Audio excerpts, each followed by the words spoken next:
Hey guys, this is Mayuri Bhagwani. Today we will be discussing a current affair issue that is आत्मनिर्भर भारत अभियान। आप सभी को पता होगा कोविड-19 पैंडेमिक के चलते पूरे देश भर में लॉकडाउन रखा गया था। उस लॉकडाउन के कारण कई सारे देश को लॉसेस हुए, उसमें economic losses, migrant issues etcetera शामिल हैं। तो इन्हीं सब इश्यूज को टैकल करने, रिजॉल्व करने के लिए एक रिलीफ पैकेज के तौर पे आत्मनिर्भर भारत अभियान को लॉन्च किया गया। So let's begin. आत्मनिर्भर भारत अभियान, also known as Self-Reliant India Mission. It is a part of relief measure in the aftermath of COVID-19, जैसा कि हमने ऑलरेडी डिस्कस किया। इसमें सबसे इम्पोर्टेंट बात यह है कि it includes a package of 20 lakh crore as a economic stimulus package. Economic stimulus का मतलब है कि ये पैकेज मार्केट में या इकोनॉमी में लिक्विडिटी को इन्फ्यूज करने के लिए के इंटेंशन से लॉन्च किया गया है। So it is a 20 lakh crore package and along with it a number of reform proposals have also been mentioned. और ये जो 20 लाख करोड़ की बात करी मैंने, ये ऑलमोस्ट 10% है इंडिया की जीडीपी का with respect to the fiscal year 2019-20. And also our Prime Minister made a call for vocal for local. That is, हम लोकल प्रोडक्ट्स की इम्पोर्टेंस समझें और इम्पोर्ट डिपेंडेंस कम करें। इसीलिए हमें वोकल फॉर लोकल का नारा दिया गया है इस अभियान के द्वारा। जब भी हम कोई गवर्नमेंट स्कीम पढ़ते हैं तो हमें कुछ चीज़ों का ध्यान रखना चाहिए पढ़ते वक्त। पहली चीज़ कि वो गवर्नमेंट स्कीम क्या है, उस गवर्नमेंट स्कीम का इंटेंशन क्या है या ऑब्जेक्टिव क्या है, उसके अलावा कि वो गवर्नमेंट स्कीम की ज़रूरत क्या पड़ी और वो किसके लिए है, and what are the provision under it. और जब हम एक एडवांस लेवल पे जाते हैं तो हमें ये पता होना चाहिए कि व्हाट आर द चैलेंजेस और shortcomings of the scheme and what could be the way forward. तो शुरू करते हैं नीड से। मैंने आपको जैसा बताया कि ये कोविड-19 के लिए एक रिलीफ पैकेज के तौर पे लॉन्च किया गया था। अब कोविड-19 के कारण अनएम्प्लॉयमेंट रेट काफ़ी ज़्यादा हो गया था एंड उसके कारण माइग्रेंट इश्यूज हो रहे थे। आप सभी ने देखा होगा कि किस तरह से माइग्रेंट वर्कर्स के पास आफ्टर लॉकडाउन कोई एम्प्लॉयमेंट सोर्स नहीं था, कोई लाइवलीहुड सोर्स नहीं था, कोई रहने के लिए कोई सोर्स नहीं था, ना ही खुद के सर्वाइवल के लिए कोई सोर्स था उनके पास। तो they started migrating towards their home town और देयर विलेजेस, और इसी के चलते उन्होंने कई सारे इश्यूज फेस करे।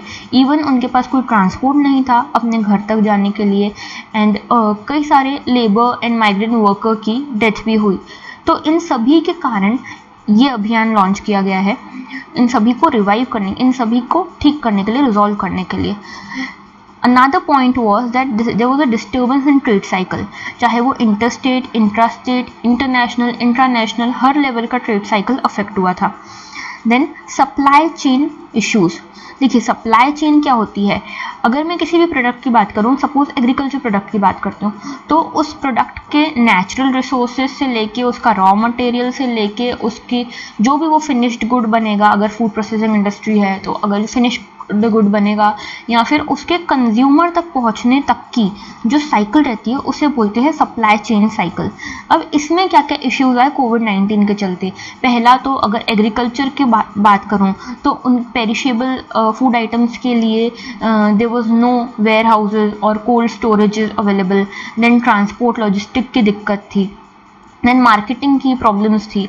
इन सभी को टैकल करने के लिए ये अभियान के अंदर कई सारे रिफॉर्म्स मेंशन्ड है, एंड इन सभी के कारण जो इकोनॉमी ने स्लो डाउन देखा, that is also to be tackled through this mission.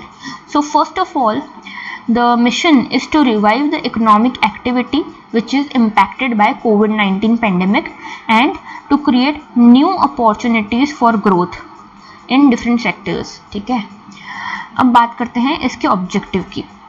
देखो, इसके शॉर्ट टर्म और लॉन्ग टर्म दोनों टाइप के ऑब्जेक्टिव हैं। अगर शॉर्ट टर्म की बात करें तो सबसे पहला ऑब्जेक्टिव है इसका लिक्विडिटी इन्फ्यूजन। जैसा कि मैंने आपको बताया कि ये एक इकोनॉमिक स्टिमुलस पैकेज है। तो इसमें मेजर जो इंटेंशन है वो है लिक्विडिटी इन्फ्यूजन। लिक्विडिटी इन्फ्यूजन से क्या होता है, अगर गवर्नमेंट या आरबीआई कुछ भी पैसा मार्केट में डालती है, मार्केट में इसका मतलब ये है कि वो क्रेडिट फैसिलिटीज़ को ईजियर कर रही है या अनएक्सपेंसिव कर रही है। अगर आप लोन लेने जाएंगे तो आपको काफ़ी कम रेट्स पे लोन मिलेगा, इसका मतलब है लिक्विडिटी इन्फ्यूज़ कर रहे हैं वो लोग। अब लिक्विडिटी इन्फ्यूज़ करने से जब लोन सस्ते हुए तो जो भी प्रोड्यूसर है वो अपनी प्रोडक्शन यूनिट सेटअप करेगा, प्रोडक्शन स्टार्ट करवाएगा। उस प्रोडक्शन को स्टार्ट करने के लिए वो कुछ लोगों को एम्प्लॉय करेगा। अब इन लोगों को जब वो एम्प्लॉय करेगा तो हाथ में सैलरी भी देगा, तो अब लोगों के हाथ में आ गया पैसा, तो क्रिएट होगी डिमांड। और क्योंकि प्रोडक्शन चालू हुआ है इसलिए सप्लाई भी क्रिएट हुई, तो सप्लाई और डिमांड के क्रिएट होने के कारण इकोनॉमिक साइकिल यहाँ चल पड़ती है। तो लिक्विडिटी इन्फ्यूजन और इकोनॉमिक रिवाइवल का सीधा सीधा इम्पैक्ट आपने देखा, सीधा सीधा रिलेशन आपने देखा। उसके बाद है डायरेक्ट कैश ट्रांसफर। जैसा कि हमने अभी समझा कि बहुत सारे माइग्रेंट्स ने इश्यूज फेस करे, तो ये जो है ये पुअर पीपल हैं, इनके पास सेविंग्स नहीं होती ऐसे बुरे टाइम्स के लिए। तो इनके पास क्योंकि सेविंग्स नहीं है इसीलिए इनको कुछ पैसों की ज़रूरत है अपने सर्वाइवल के लिए, और वो पैसे गवर्नमेंट आत्मनिर्भर भारत अभियान के थ्रू इनको डायरेक्ट कैश ट्रांसफ़र के तौर पे प्रोवाइड करेगी। और ये दोनों चीज़ें अभी के लिए शॉक एब्जॉर्बर्स का काम करेंगी। अगर हम लॉन्ग टर्म चीज़ों की बात करें, लॉन्ग टर्म रिफॉर्म्स की बात करें, तो आत्मनिर्भर भारत अभियान में कई सारे रिफॉर्म्स मेंशन हैं हमारे ग्रोथ सेक्टर्स के लिए, जो कि इन सेक्टर्स को ग्लोबली कॉम्पिटिटिव एंड अट्रैक्टिव बनाएंगे। ठीक है, जब हम बात करते हैं इसकी सिग्निफिकेंस की, तो पहली चीज़ हम इसका एम समझते हैं। देखिए, हमने समझा कि आत्मनिर्भर भारत अभियान के लिए हमारे प्रधानमंत्री जी ने वोकल फॉर लोकल का नारा दिया। इससे हमको ये समझ आया कि हमको अपनी इंपोर्ट डिपेंडेंस को कम करना है, सो दैट आगे जाके अगर हम ऐसी सिचुएशन में फिर से आएँ तो हम किसी और इकोनॉमी पर डिपेंड ना करें, हमारा इंडियन रुपी किसी और इकोनॉमी पर डिपेंड ना करे, और हमारी इकोनॉमिक साइकिल चलती रहे डोमेस्टिक इंडस्ट्रीज़ के थ्रू। तो हमें यहाँ पे इंपोर्ट डिपेंडेंस को ख़त्म करना है, कम करना है, ख़त्म तो नहीं, कम करेंगे। And we will substitute them with local production, and we will also maintain safety, compliance and quality goods to gain global market share. ठीक है, क्योंकि हमको अपने ग्रोथ सेक्टर्स को कॉम्पिटिटिव बनाना है, अट्रैक्टिव बनाना है, तो हमको क्वालिटी भी अच्छी रखनी पड़ेगी और सेफ्टी मेजर्स को कंप्लाइंट भी करना पड़ेगा। उसके अलावा सेल्फ रिलायंस का मतलब ये बिल्कुल नहीं है कि हम इंडिया को दूसरे देशों से अलग थलग करना चाह रहे हैं बिल्कुल ट्रेड के मामले में, पर ऐसा नहीं है। Okay, self reliance mission does not signify any exclusionary or isolationist strategies, but it involves welfare of the whole world, जैसा कि यहाँ लिखा है। तो हमें ये नहीं भूलना है कि हमारा जो प्रिंसिपल है वो वसुधैव कुटुंबकम का प्रिंसिपल है, और हमें इसको ध्यान में रखते हुए ना सिर्फ खुद की डोमेस्टिक इंडस्ट्रीज़ को कॉम्पिटिटिव बनाना है, बल्कि हमको वेलफेयर ऑफ द वर्ल्ड के लिए काम करना है। Apart from it, we do not have to just think about economic development, but we also have to think about standard of living, enhancing the standard of living for the citizens. And this mission is directly linked to Gandhi ji's idea of Gram Swaraj. जैसे गांधी जी ने idea दिया था ग्राम स्वराज का, जिसका मतलब है कि अगर कोई गांव है वहाँ पे जो भी नीड्स हैं उस गांव की, वो नीड्स वो गांव खुद फुलफिल करने में सक्षम होना चाहिए। तो this is the idea behind आत्मनिर्भर भारत अभियान। And as we know that this mission focuses on importance of promoting local products, and it gives the call for vocal for local, मतलब हम वोकल बने लोकल के लिए। We increase our acceptability and our competitiveness of our local products. Okay, and then finally it complements make in India initiative. Okay, so कोई भी scheme होती है तो उसका कुछ ना कुछ फोकस तो होता ही है। यहाँ पे फोकस है 4 Ls। अब ये 4 Ls क्या हैं? पहला है land, labour, liquidity and laws. Okay, land की बात करें, जब भी हम ईज ऑफ डूइंग बिजनेस की बात करते हैं तो हमें कोई भी बिजनेस, कोई भी फैक्ट्री सेटअप करनी हो तो सबसे पहला थॉट आता है लैंड। ठीक है, सबसे पहली ज़रूरत होती है लैंड। तो लैंड से रिलेटेड जो भी लॉज हैं, जो भी इश्यूज़ हैं, उनको रिजॉल्व करना इस मिशन की इस मिशन का बहुत बड़ा फोकस है। देन है लेबर। अभी हमने देखा लेबर ने कितने सारे इश्यूज फेस करे और एम्प्लॉयर्स भी इश्यूज फेस करते हैं स्ट्रिक्ट लेबर लॉज के कारण। तो दो अभी कोड्स बने हैं लेबर लॉज को सिंप्लीफाई करने के लिए, लेकिन फिर भी और ज़्यादा ध्यान देने की ज़रूरत है इस लेबर वाले इशू पे। लिक्विडिटी, जैसे कि हमने पढ़ा कि ऑब्जेक्टिव ही है लिक्विडिटी इन्फ्यूज करना सो दैट इकोनॉमिक रिवाइवल हो सके। तो liquidity is the third focus and laws is the fourth focus, because laws in India either have too many loopholes और दे आर वेरी कॉम्प्लेक्स। तो इनको resolve करने के लिए, इनके इश्यूज को रिजॉल्व करने के लिए ये मिशन का फोकस रहेगा। Then there is a mention about 5 pillars of self reliant India. ये 5 पिलर्स क्या हैं? पहला है इकोनॉमी। इसमें ये बोलते हैं कि इकोनॉमी में हमको इंक्रीमेंटल चेंजेस नहीं, लेकिन हम क्वांटम जंप्स के बारे में सोचना है हमको इस मिशन के थ्रू। फिर infrastructure, we must have an infrastructure which represents modern India. ऐसा मॉडर्न इंफ्रास्ट्रक्चर होना चाहिए हमारे पास जो मॉडर्न इंडिया की आइडेंटिटी बन पाए। Then system that is technology driven. अभी हम आगे पढ़ेंगे, बहुत सारे इनिशिएटिव्स गवर्नमेंट की तरफ से स्टार्ट किए गए हैं जो हमारे सिस्टम को टेक्नोलॉजी ड्रिवन बनाते हैं। Okay, then demography, as we know that India's a major point of strength is its demography, its working age population। तो ये डेमोग्राफी हमारे लिए एक सोर्स ऑफ एनर्जी बने सेल्फ रिलायंट इंडिया के लिए। इसके लिए हमको इसका ह्यूमन डेवलपमेंट करना बहुत ज़रूरी है, इसको अच्छी हेल्थ, इसको अच्छी एजुकेशनल फैसिलिटीज़ देना बहुत ज़रूरी है। Then demand, because we have such a huge population, India acts as a very large market for various countries। तो हमें इसी डिमांड को अपने लिए यूज़ करना है, सेल्फ रिलायंट इंडिया बनाने के लिए यूज़ करना है। ओके, ये मैं आपसे बात कर चुकी हूँ 20 लाख करोड़ के पैकेज की, ठीक है। उसके बाद हमने 4Ls पे भी बात कर ली। उसके बाद ये इन सारे सेक्टर्स की, इन सारे सेक्शंस के इश्यूज को रिजॉल्व करने के लिए आत्मनिर्भर भारत अभियान चलाया गया है। अब ये कौन कौन है? लेबरर्स के issues, middle class, cottage industry, MSMEs and industries, इन सभी के जो इश्यूज हैं वो इसमें टैकल की जाएंगे। इसके अलावा हमें कई सारे बोल्ड रिफॉर्म्स लेने की ज़रूरत है।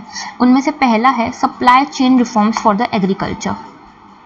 ओके, जैसे कि हमने ऑलरेडी देखा।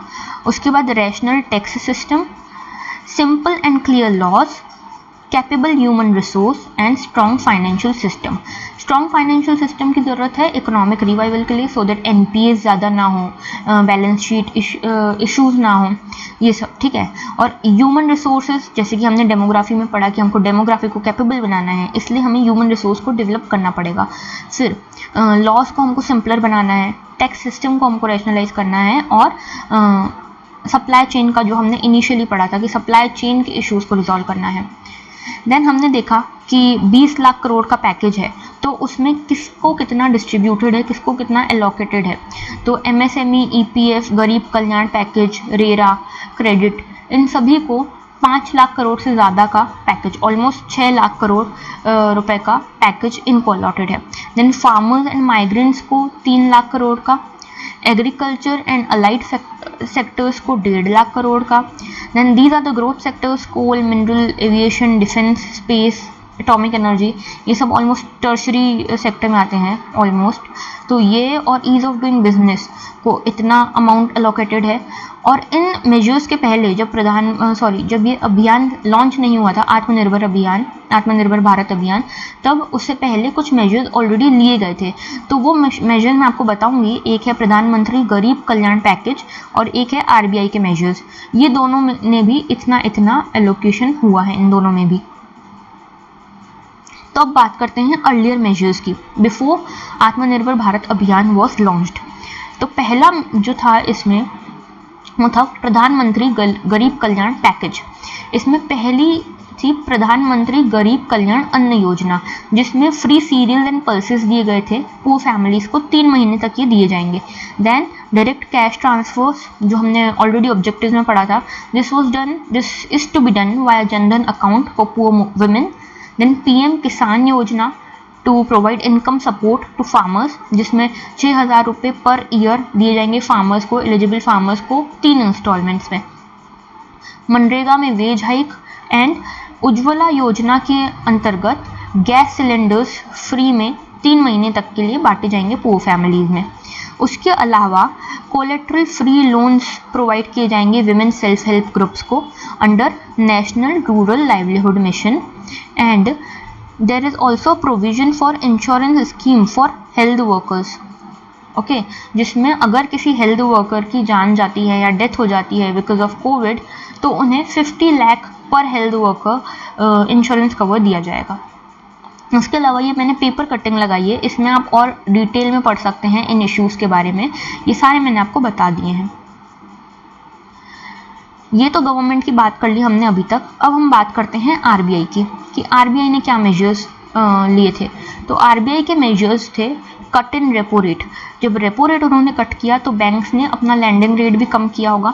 तो बैंक्स का लैंडिंग रेट कम हुआ मतलब लोन्स ईजियर हुए, लोन्स सस्ते हुए और इसके कारण लिक्विडिटी इन्फ्यूज होना उनका पर्पस था कि इस मेजर के पीछे का पर्पस ये था।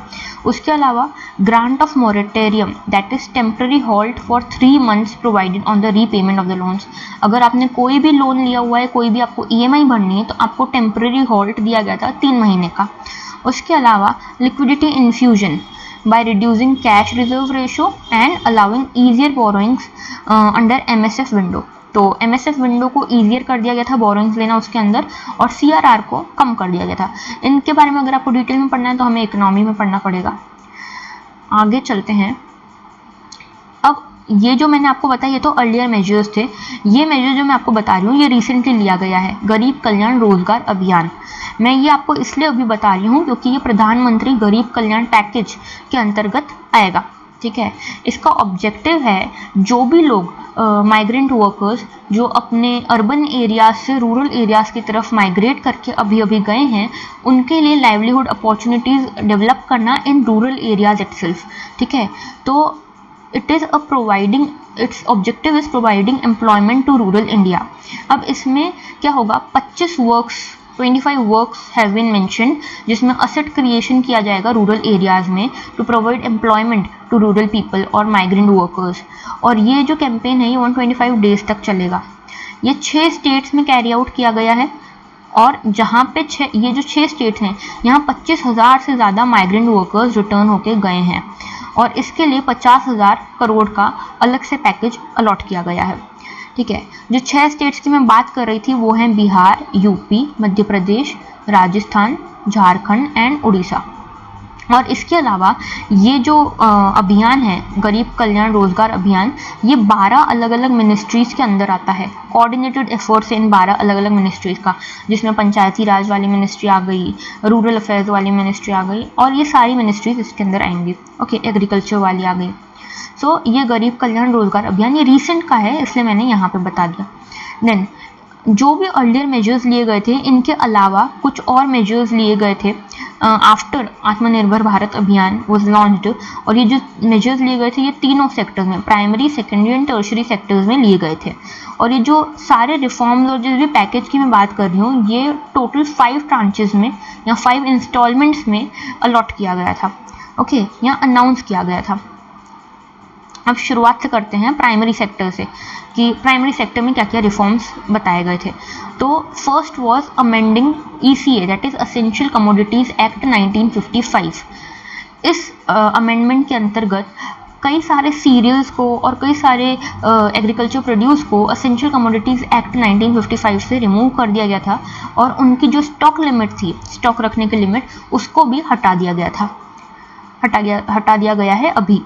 फिर APMC and one nation one market, it facilitates the farmers to sell out their produce in any market without having the license of it particularly. Okay, मतलब ये इंटरस्टेट ट्रेड को भी फैसिलिटेट करेगा। Therefore one nation one market। ठीक है, उसके बाद मनरेगा में इन्फ्यूजन किया गया 40,000 करोड़ का जिसको यूज किया गया वेज हाइक के लिए।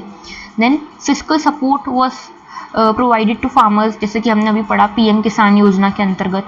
Then legal framework was created for the facilitation of contract farming, contract farming को फैसिलिटेट किया गया। And then investment of 1.5 lakh crore रुपए को इन्वेस्ट किया गया एग्रीकल्चर इंफ्रास्ट्रक्चर के लिए। ये सारे हुए एग्रीकल्चर से रिलेटेड रिफॉर्म्स। उसके बाद आए मिनरल्स में पहली चीज़ थी कि गवर्नमेंट की मोनोपोली को कम किए जाने पे मेजर्स लिए गए हैं। उसके बाद प्राइवेट इन्वेस्टमेंट को एनकरेज करने के लिए मेजर्स लिए गए हैं। और open and transparent auction process for 500 new mining blocks have been announced कि जो 500 न्यू माइनिंग ब्लॉक्स हैं उसका ओपन एंड ट्रांसपेरेंट ऑक्शन किया जाएगा। सेकेंडरी सेक्टर की बात करें तो सेकेंडरी सेक्टर में एमएसएमई सेक्टर की बात करते हैं। एमएसएमई सेक्टर में कोलैटरल फ्री लोन फैसिलिटीज़ दी जाएंगी अब से। उसके अलावा एमएसएमई सेक्टर की डेफिनेशन को चेंज किया गया है, जो कि काफ़ी टाइम से प्रपोज्ड थी। इसकी डेफिनेशन में क्या चेंज किया गया है कि इसकी डेफिनेशन में क्राइटेरिया टर्नओवर और इन्वेस्टमेंट दोनों के बेसिस पे रखा गया है अब, और जो मैन्युफैक्चरिंग और सर्विस सेक्टर का डिफरेंस था उसको हटा दिया गया है। देन डिफेंस की बात करें तो ज़्यादा से ज़्यादा फोकस है मेक इन इंडिया पे, डिफेंस में मेक इन इंडिया पे को प्रमोट करने के लिए, और इंपोर्ट ऑफ वेपन्स को लिमिट करने के लिए। इसके अलावा फॉरेन डायरेक्ट इन्वेस्टमेंट पे भी ज़्यादा जोर दिया गया है कि फॉरेन डायरेक्ट इन्वेस्टमेंट के लिए जो लिमिट है उसको 49% से 74% कर दिया जाए। Then we will see tertiary sector. Tertiary sector में एजुकेशन की बात करते हैं, हेल्थ की बात करते हैं। हमने पढ़ा था 5 पिलर्स में डेमोग्राफी, तो हमको डेमोग्राफी को कैपेबल बनाना है, ह्यूमन रिसोर्स को डेवलप करना है। उसके लिए ये टर्शरी सर्विस के लिए रिफॉर्म्स बताए गए हैं, अनाउंस किए गए हैं। तो अच्छा, और एक और चीज़ पढ़ी थी, system driven technology driven system बनाना है हमें। तो इस टेक्नोलॉजी ड्रिवन सिस्टम के लिए बहुत सारे इनिशिएटिव्स लिए गए हैं, जैसे स्वयं प्रभा DTH चैनल्स एजुकेशन के लिए, e Pathshala by NCERT, PM e Vidya program for access to digital education, Manodarpan initiative for psychological support to students, teachers and their family members with respect to mental health, then national foundation literacy and numeracy mission.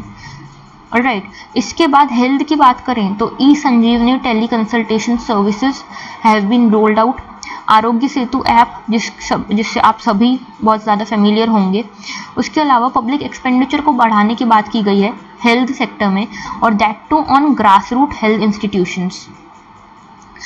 And इसके अलावा epidemic disease act में एक amendment किया गया है कि अगर health workers का कोई भी पब्लिक हरासमेंट होता है तो उस केस में जो भी पर्सन इन्वॉल्व है इसमें उसको 7 ईयर्स तक का इम्प्रिजनमेंट हो सकता है। दूसरे टर्शरी सेक्टर्स की बात करें तो क्रेडिट फैसिलिटी दी जाएगी, easier credit facility, lesser expensive for street vendors. Aviation sector में PPP मॉडल को बढ़ावा दिया जाएगा। PPP that means public private partnership. Then space की बात करें तो प्राइवेट इन्वॉल्वमेंट बढ़ाई जाएगी स्पेस सेक्टर में, एंड जो भी प्राइवेट प्लेयर्स हैं स्पेस सेक्टर में इन्वेस्ट करने में जो इंटरेस्टेड हैं उनको इसरो की फैसिलिटीज़ अवेल करने की अनुमति दी गई है इसमें। So these were the reforms that are announced till now. Now we will see what are the shortcomings और what are the scope of improvements in this अभियान। फर्स्ट थिंग इज कि इसमें ज़्यादा फोकस किया गया है लॉन्ग टर्म रिफॉर्म्स पे, and little focus is done on immediate measures, जबकि अभी ज़रूरत है इमीडिएट मेजर्स लेने की। उसके बाद जो डायरेक्ट कैश ट्रांसफ़र है वो जनधन अकाउंट में जाएगा, पर जिन लोगों के पास जनधन अकाउंट नहीं है they will not be eligible for this thing, तो that would not be fine ना। उसके बाद 90% पैकेज जो है 20 लाख करोड़ का वो लोन गिविंग में है, मतलब 90% उसका लोन गिविंग तक के लिए ही सीमित है, मतलब अल्टीमेटली आपको वो मनी वापस से देनी है, तो लिक्विडिटी इन्फ्यूजन लॉन्ग टर्म में नहीं हो रहा है। उसके बाद नीड ऑफ मोर स्पेंडिंग, क्योंकि इतनी बड़ी आपकी पॉपुलेशन है, इतना ज़्यादा टाइम का लॉकडाउन रहा है, तो डिमांड क्रिएट करने के लिए ज़्यादा पैसा खर्च करने की ज़रूरत है। पर यहाँ पे फिस्कल डेफिसिट भी बढ़ रहा है क्योंकि हमने टैक्स कंसेशंस दे दिए हैं और इतना ज़्यादा स्पेंड कर रहे हैं, तो फिस्कल डेफिसिट तो बढ़ेगा ही। और एक ये चीज़ है कि वर्ल्ड इकोनॉमीज़ जो हैं वो अफेक्ट करती ही हैं इंडिया को। हम बात तो कर रहे हैं सेल्फ रिलायंट इंडिया की, लेकिन वर्ल्ड इकोनॉमीज इंडियन मार्केट और इंडियन रुपी को अफेक्ट करती हैं, तो हमें इन सभी इश्यूज़ को ध्यान में रखते हुए आगे बढ़ने की ज़रूरत है। Now what are the ways forward और what else can be done First of all, there is a need of structural reforms for strengthening the supply chain. What do I mean by structural reforms? Structural reforms का मतलब है कि मुझे ऐसे reforms लेने पड़ेंगे जो पूरी इकोनॉमी को अफेक्ट करें, पूरी इकोनॉमी के अलग अलग सेक्टर्स में मुझे रिफॉर्म्स करने पड़ेंगे. सिर्फ एक चीज़ या दो चीज़ में रिफॉर्म करने से काम नहीं चलेगा. It is a macro view, ठीक है, स्ट्रक्चरल रिफॉर्म्स. फिर उसके बाद है decentralisation of industries towards rural areas. So जैसे हमने पढ़ा कि प्रधानमंत्री गरीब कल्याण रोजगार अभियान, उसमें आप रूरल एरियाज में लाइवलीहुड तो जनरेट कर रहे हो, लेकिन क्या आप इंडस्ट्रीज़ को ले जा रहे हो रूरल एरियाज में? तो हमें ये करने की ज़रूरत है, इंडस्ट्रीज़ को अब हमें रूरल एरियाज की तरफ शिफ्ट करने की ज़रूरत है. देन मैन्युफैक्चरिंग सेक्टर को इम्प्रूव करने की ज़रूरत है और ज़्यादा मेजर्स लेने की ज़रूरत है एम्प्लॉयमेंट जनरेट करने के लिए. देन ग्रीन फील्ड इंफ्रास्ट्रक्चर में इन्वेस्ट करने की ज़रूरत है हमें. और जो भी हमने रिफॉर्म्स अभी तक पढ़े हैं उतने रिफॉर्म्स काफ़ी नहीं होंगे. Skill reforms, education reforms, civil services reform to reduce the bureaucracy, red tapism and to simplify the laws, and need of labour reforms is also there. उसके अलावा रैशनलाइजेशन ऑफ टैक्स लॉज, जो हमने अभी पढ़ा है कि हमारे यहाँ टैक्स सिस्टम जो है, टैक्स लॉज जो है वो काफ़ी कॉम्प्लेक्स है, तो इन्वेस्टमेंट में काफ़ी ज़्यादा इश्यूज आते हैं. जो फॉरेन डायरेक्ट इन्वेस्टमेंट है उसमें भी इश्यूज आते हैं, तो उन्हें हमें रैशनलाइज करने की ज़रूरत है. So till now we have studied about this government campaign known as Atmanirbhar Bharat अभियान. हमने ये समझा कि ये क्या है, इसकी सिग्निफिकेंस क्या है, इसकी ज़रूरत क्या थी, what are the objectives of this campaign, and what are the provisions, what are the focus areas of this campaign. इसके अलावा what can be the scope of improvement or the way forwards for this scheme. So that's all from my side. Thank you for watching.